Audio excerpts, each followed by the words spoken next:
Hello, good evening all together. It's a pleasure to be with you on webinar and to talk with you on acne again. I think it's the third time that I'm with you, and I hope you have made it yourself comfortable at home or in the office, wherever you are. And I will introduce you now to the topics. And currently, I'm just looking for my next slide to go forward. Let's see where it is.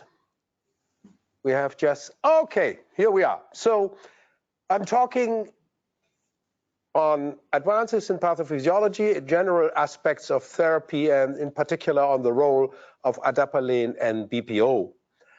And I'm hanging a little bit here. Here you see the content. This is then the sub-chapters we are going through.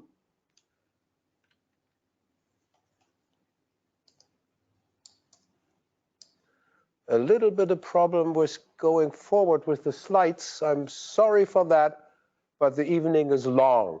So this slide is something showing you the importance of acne. This is a prevalent diseases according to the global burden of disease that you see that acne in particular is important beside dental caries or other things.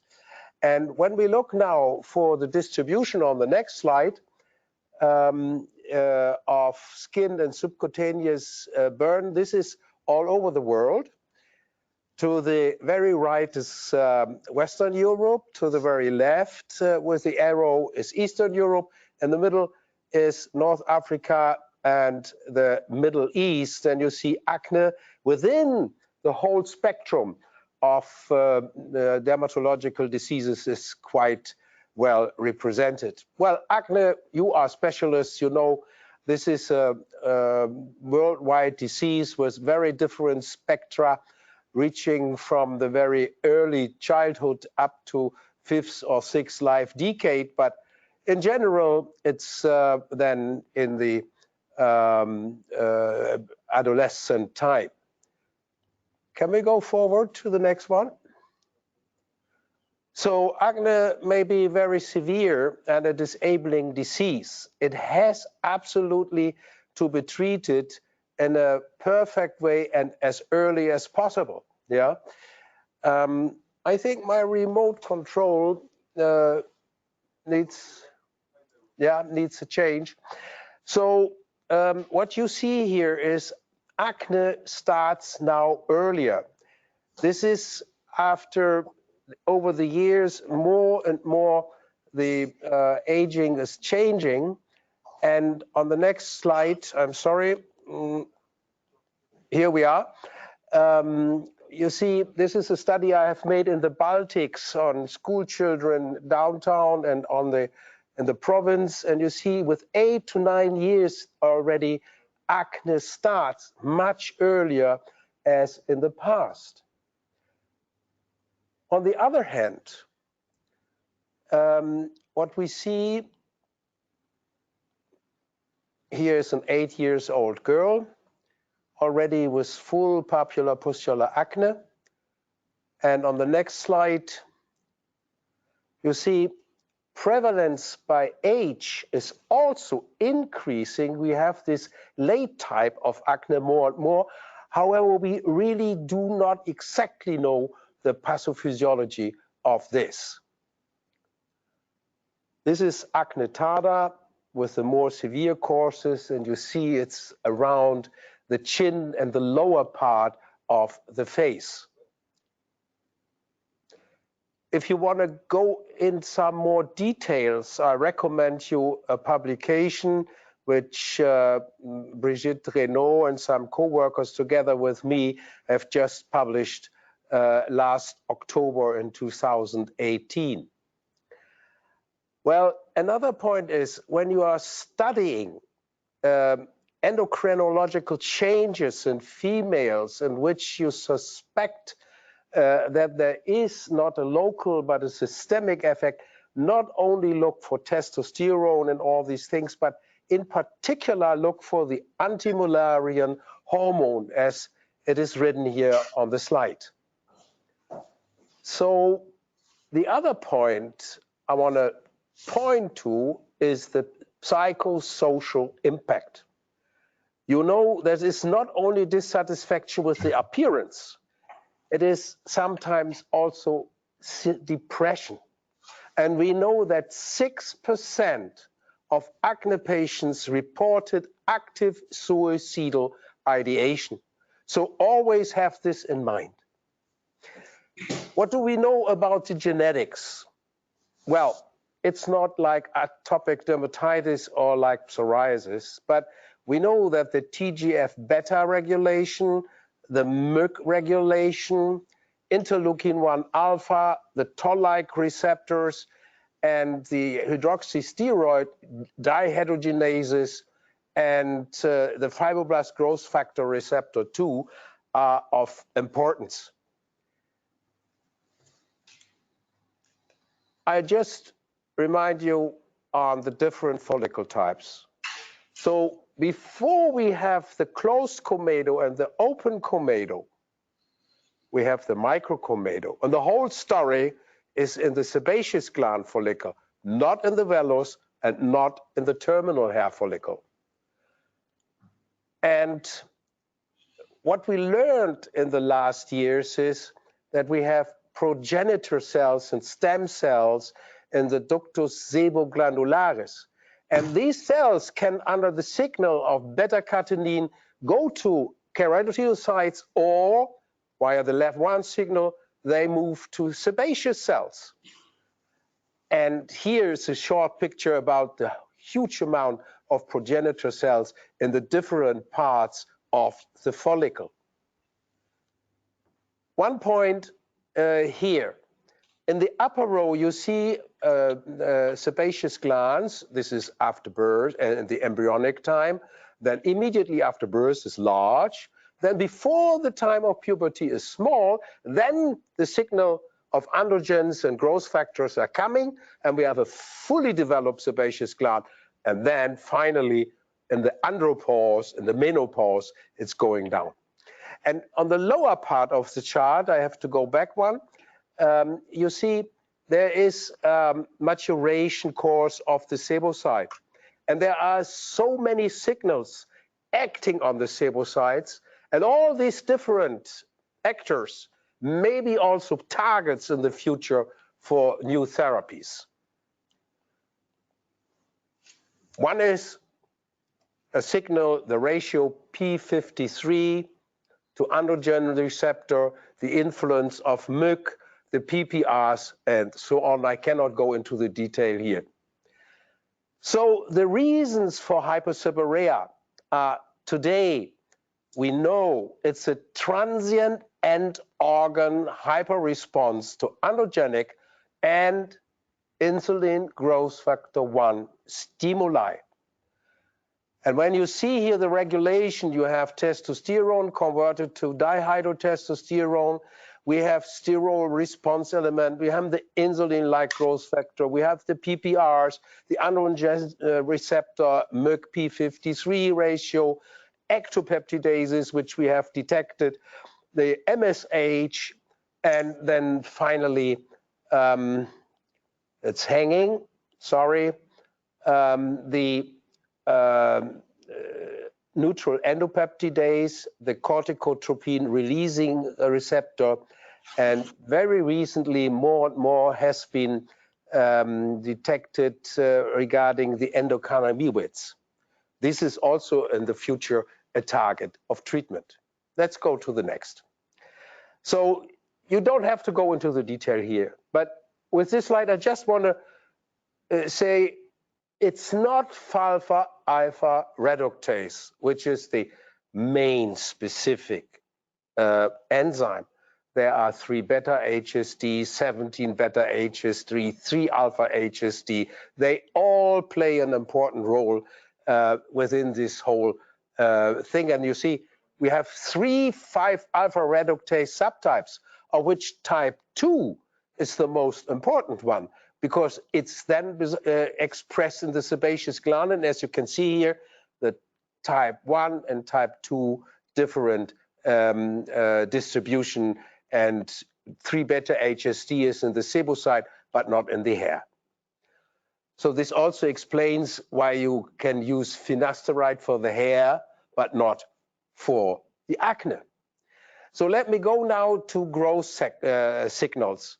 And what we learned is that several growth factors act on a nuclear factor which is called FOXO1.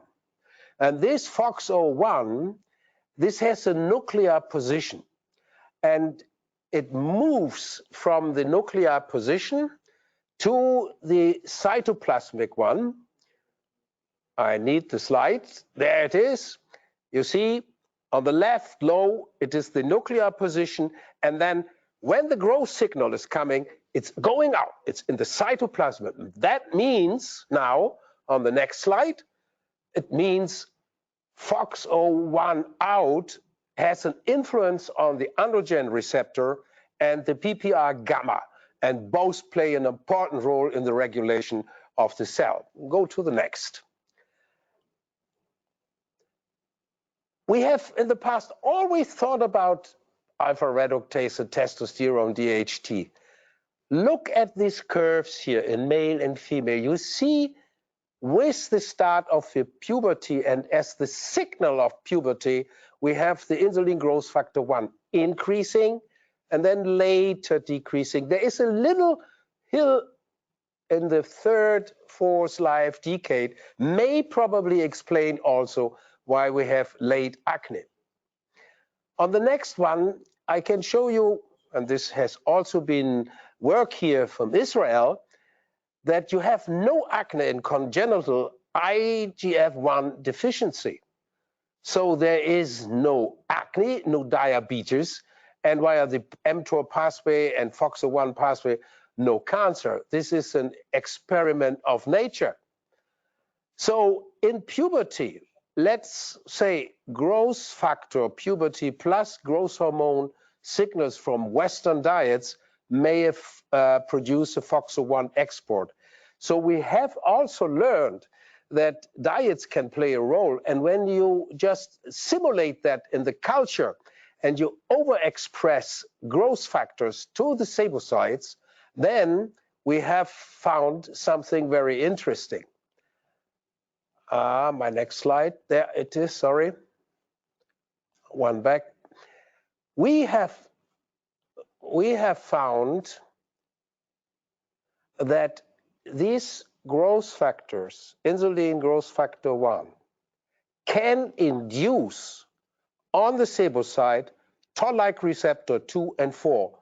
So it's not only Cutibacterium acnes who is going to produce that, but also a signal, an endocrine signal. And this is not only a laboratory result. You see, the facial sebum correlates with the insulin-like growth factor in the blood. Just one word for diets. It has been proven now by several studies that high glycemic load diet and dairy may produce, maintain, or aggravate acne. So when we see here the signals, IGF first occurs on the sebocyte, and then in the microcomedo, P. acnes is coming on a second step. Last word to the cannabinoids. They have effects on the lipogenesis. They are anti-proliferative and anti-inflammatory. So that's another very interesting field now for the future. One has to read these papers in detail, but it's very interesting. So all in all, when we summarize this part, we have the growth factor, we have the testosterone, we have the neuromediators, PPRs, ectopeptidases, and endocannabinoids. So what's with the comedo? The comedo on the next slide will show you that hyperproliferation of androgen-sensitive follicular keratinocytes, effects of growth factors, and propionic acid and interleukin alpha produced by Cutibacterium acnes are the ones who make the microcomedo. Next. And you see here the regular desquamation, single desquamation in the follicular canal on the left side, the A, is changing in the comedo to the picture of B. We have an adhesion of corneocytes, and then we have a block and several layers, and then we have the hyperproliferation and the microcomedo. Interestingly, the microcomedo number is correlating with the severity grade of acne. So this slide shows you first signal insulin growth factor plus androgens. They take the sebocytes to grow. Then we have a change of lipids, also free fatty acids. Then we have the next steps of C. acnes colonizing in huge numbers, recruitment of T cells, and so on. So the T cells by itself never attack the sebaceous gland. They just attack the follicular wall. Never forget that. There's the inflammation. Next. So can go over this and come to C. acnes. Well, it was Unus bacterium first, then it was P. acnes, and we have since the last year a new nomenclature, which is now Cutibacterium acnes. And this Cutibacterium acnes is in particular to be seen in the face, frontal, chest, and on the back. There it is colonizing, and it is never in the sebaceous gland. It's always in the follicle. What also was figured out the last couple of years is that specific phenotypes are correlating with severe causes of acne. This is very important. And that some of the strains can produce biofilms, which make it much more complicated that a topical antibiotic penetrates in the depths, but it cannot reach C. acnes because it's hidden. But on the other hand, we have some absolute new things to tell you, because we can turn the bad into the good. We have made a study, I will make it very short, with patients in a double-blind fashion, and they were applied Cutibacterium acnes of different strains. In one group, 2 strains, in another group, 4 strains.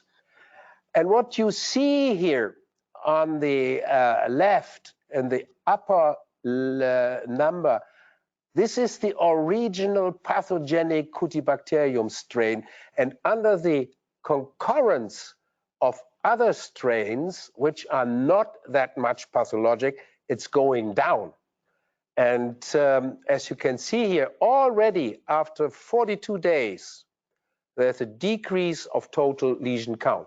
So we fight with Cutibacterium acnes substrains against the pathologics one. Though this here just summarizes my pathophysiology part of the talk, and it shows that the androgen stimulus plus insulin growth stimulus are the first to make follicular keratinocytes and sebocytes growing.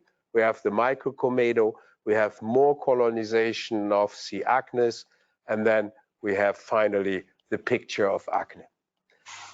So now when we look for acne and we talk about vulgar acne, acne vulgaris, and it's mostly acne papulopustulosa, and you know there are 4 types, and this is, most of the studies were done in this field of acne papulopustulosa or in conglobate acne.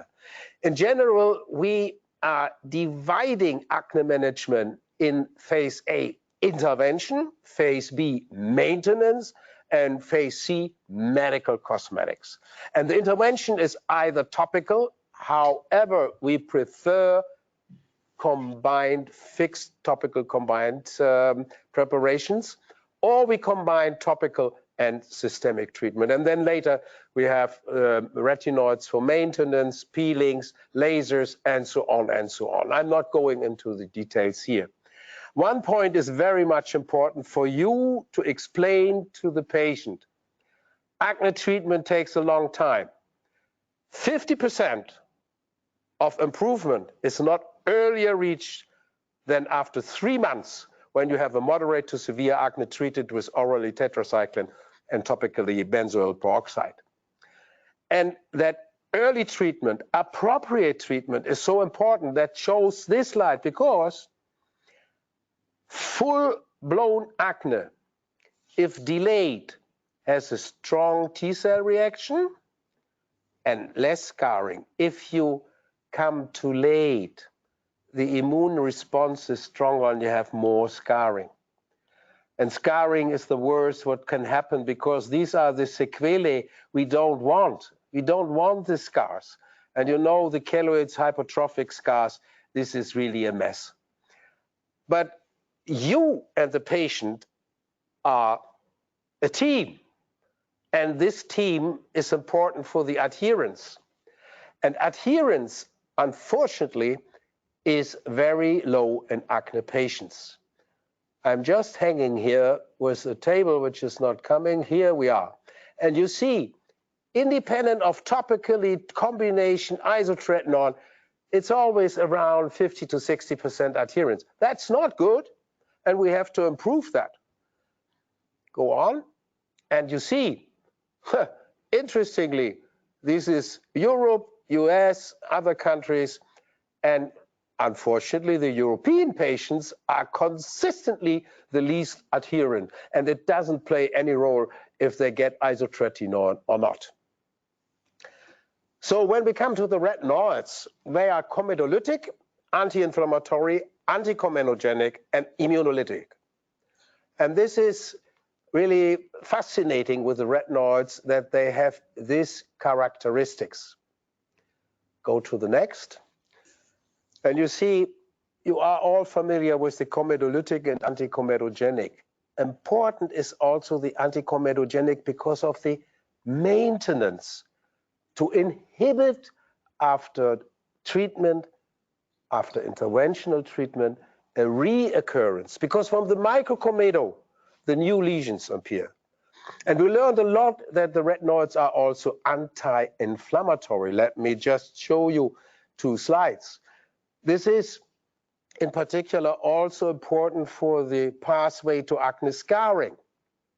AP1 will be downregulated here, and that means that the proteolytic enzymes, matrix metalloproteinases 139, are not activated. This is of importance. And the next slide shows you that there is a dose-dependent downregulation of toll-like receptor 2. So the retinoid can downregulate a toll-like receptor in the comedo. And a result which is a couple of years old, but it is showing you that retinoids act species-specific. You see, adapalene reduces in humans the lip oxygenase activities. This is a very important finding. Next. And this also explains why you see that retinoids work on the non-inflammatory and the inflammatory lesions. Go on. And furthermore, and this is important in the skin type 3, 4, 5, post-inflammatory hyperpigmentation with the use of retinoids, also during maintenance therapy, are reduced. In general, it is important to combine topical drugs, at least to affect 3 pathogenetic factors. Because on the topical route, until yet, we cannot suppress the seborrhea. Not yet, but soon. So adapalene really targets 3 out of the 4 pathophysiological factors. And it's rapid. And when we see the next slide, here the combination is much more effective, clear or almost clear at week 12. And on the next one, you see here clinical slides before and after 12 weeks, the next. And here also in another skin type and the next. What about the side effect profile? You see the dashed horizontal line, and you see the side effect profile, dryness, redness, discoloration is always lower than 1. Over a long time, here, this was 12 months, you see at least more than 70% of improvement has been reached. And there's one point which is very much important in this combination of adapalene plus benzoyl peroxide, 2.5%. This is a synergistic effect. On the next slide, you see that there is a net effect. Go to the right graph with your eyes, and you see the pink one is going down faster. That is the net effect of the combination. And the next slide shows you the same. Here also success rate as a synergy effect. And the next one just explains you that there is a benefit of both together. Now we have here an animation. So it's coming. Benefit of BPO, benefit of adapalene, and the last one is the combination. Yeah. So this is synergistic effect of the whole story. Okay, and you see here what happens already after 4 weeks. It's a very fast anti-inflammatory effect, very fast. And here again, you see the lesions around the mouth, papules, disappear, and also no post-inflammatory hyperpigmentation. So these were clinical studies. I want to just show you very short results of an open, non-randomized study from Germany in more than hundreds private office. And what you see here is the dark blue is before and the light blue is after treatment. This is already after 12 weeks. And you see how fast and from the different degrees of severity the improvement starts. Another point is Epiduo has been tested also in children from 9 years on upwards. So you can prescribe it already in the younger. And as we said at the very beginning, acne starts today much earlier than in the past. The next. Some people, some patients complain that retinoids are irritating. But this was more to the classical tretinoin. And tretinoin 0.5 or 0.1, they had really redness and desquamation. This is not the case with adapalene.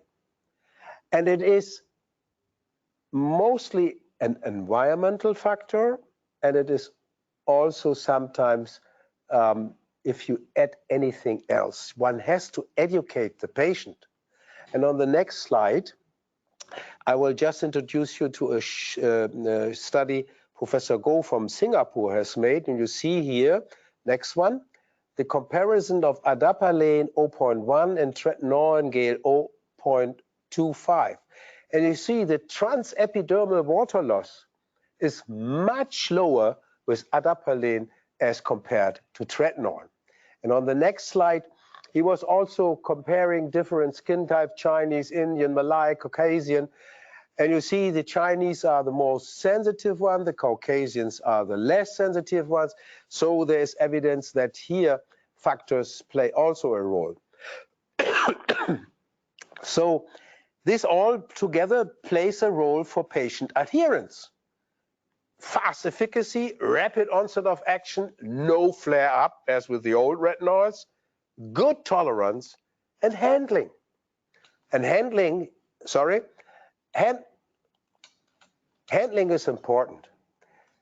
They want to have their prescription just in the bathroom, and there was just put it on the fingertip, apply it. They don't want a fridge or something like that. That is what patients really prefer. And also from the galenic epidural, there's a cream gel, and there's also a foam available. And now come back to the adherence. When you see the 3 bars, the bar on the left shows you a big box for the blue. That means these are patients which had additional educational material, and this improves the adherence. So whenever it is possible, give your patient an educational material. I'm sorry for a second.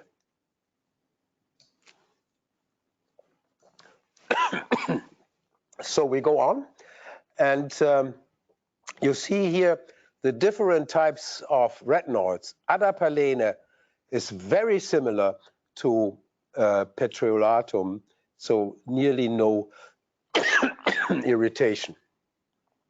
Next one. It is important that we give sometimes a moisturizer. We recommend to apply the epidural in the night on the full face. Never to the spots alone, always full face treatment. Sometimes patients forget it. They think, I put it here. That's crazy. The full face has to be treated.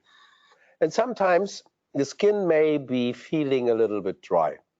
And this is to overcome, for example, by an extra product like the Cetaphil, which is in particular including ceramide 5 and ceramides 1 and 3, which we know are stabilizing the follicular canal and the interfollicular epidermis. Next. And what you see here is the lower pink one. This is the combination of epidural in the night and Cetaphil in the morning. So the dryness is much lower. And here the mean score shows you the same.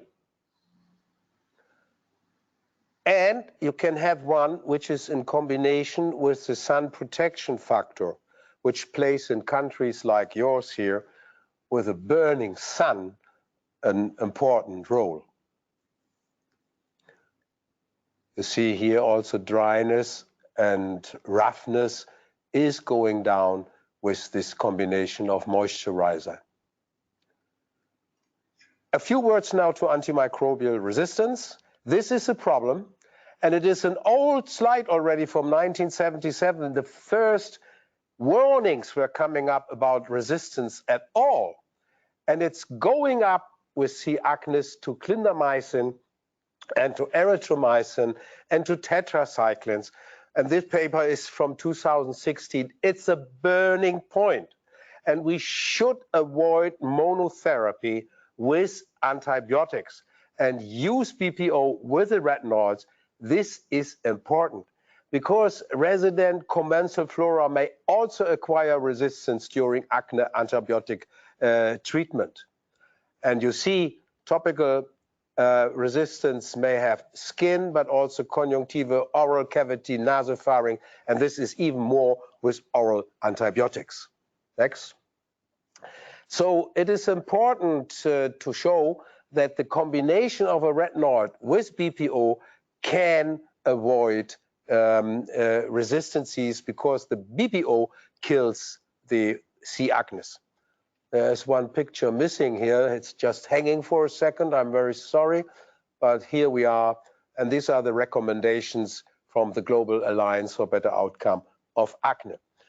On the next slides, I will move now to oral treatment. And this is a short story now, because what treatments are available? Well, oral tetracyclines in topical combination, isotretinoin, in females anti-androgenic pills. Dapsone, I will not recommend. Zinc in females of pregnancy. Biologics not available yet, or they were not effective, just in hidradenitis. And please don't take systemic antibiotics, which are necessary for real infections, and don't produce resistances by using this very important antibiotics. Just to show you the effect of doxycycline, and I'm in particular point to the anti-inflammatory effect. This is a double-blind study, adapalene BPO, so Epiduo, with doxycycline hyclate, 100 milligrams per day, and the other one was adapalene benzoyl peroxide against vehicle orally. And what you see, the combination is much more effective than doxycycline alone. You see here adapalene BPO plus oral antibiotic, perfect result, 12 weeks. Next slide shows you another patient. And here the fluorescence of P. acnes is shown. And you see how it goes from week 4 to week 12 down. And now on the next slide, to your surprise, this is doxycycline alone. And from the systemic route, it does not show the same effect. So it is the Epiduo from the topical side who is really reducing the C. acnes, and it is the anti-inflammatory effect. And furthermore, you see also an effect on post-inflammatory hyperpigmentation. On the next slide, I don't know if you can read it, but doxycycline is not only an antibiotic. It has a huge amount of effects on singlet oxygen species, on leukocytotaxis, on chemokinases, on matrix metalloproteinases, and so on and so on. And this is the effect we can reach by low-dose treatment, as you can see here. So when you take low-dose doxycycline compared to doxycycline 200 milligrams, you will see the effect, the net effect is as good. And you don't have the side effects. They should appear now on the screen, yeah. And you see no resistances of C. acnes are appearing. Let's go to the next one.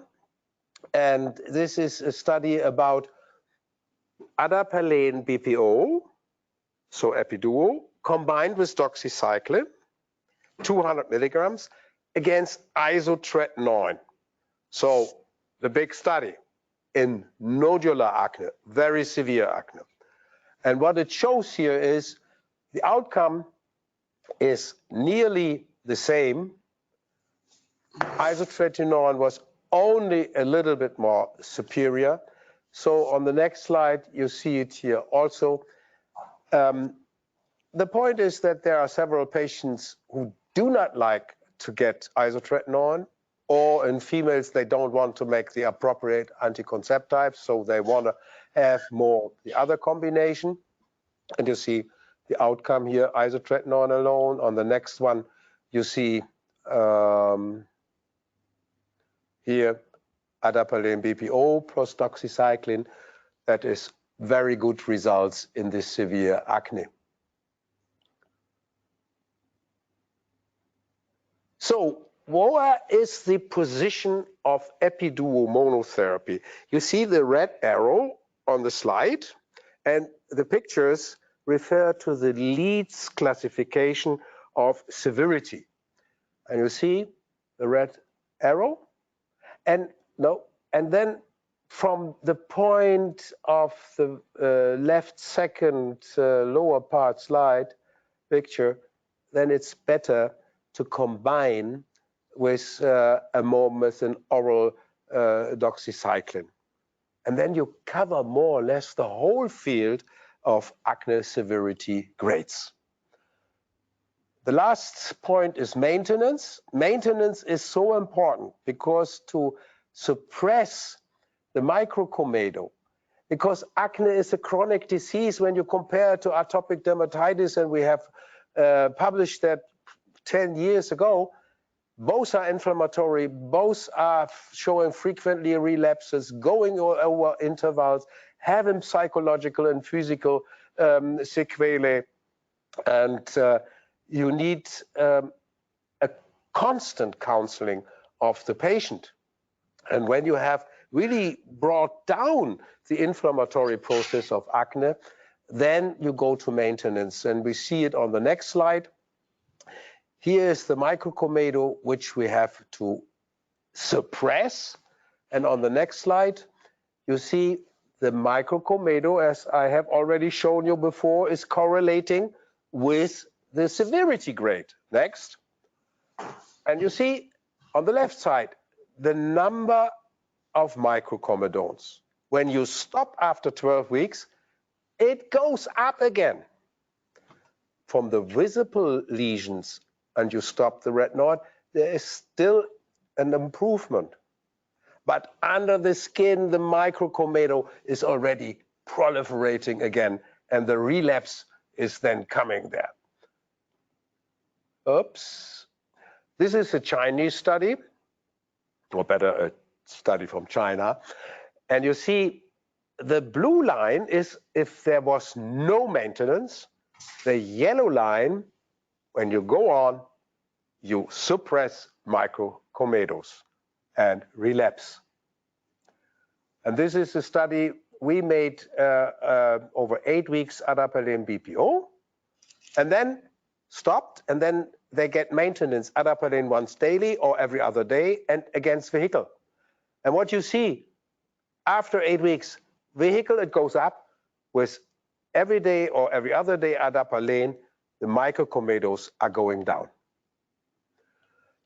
And furthermore, you see here that there is an improvement of the skin, because also the scarring, the superficial scarring, is going down. So when we look for the acne treatment algorithm, key recommendations are as early as possible treatment, combined treatment to treat the pathogenetic factors. And this has been taken up also in the next slide by the European evidence-based guideline from 2016.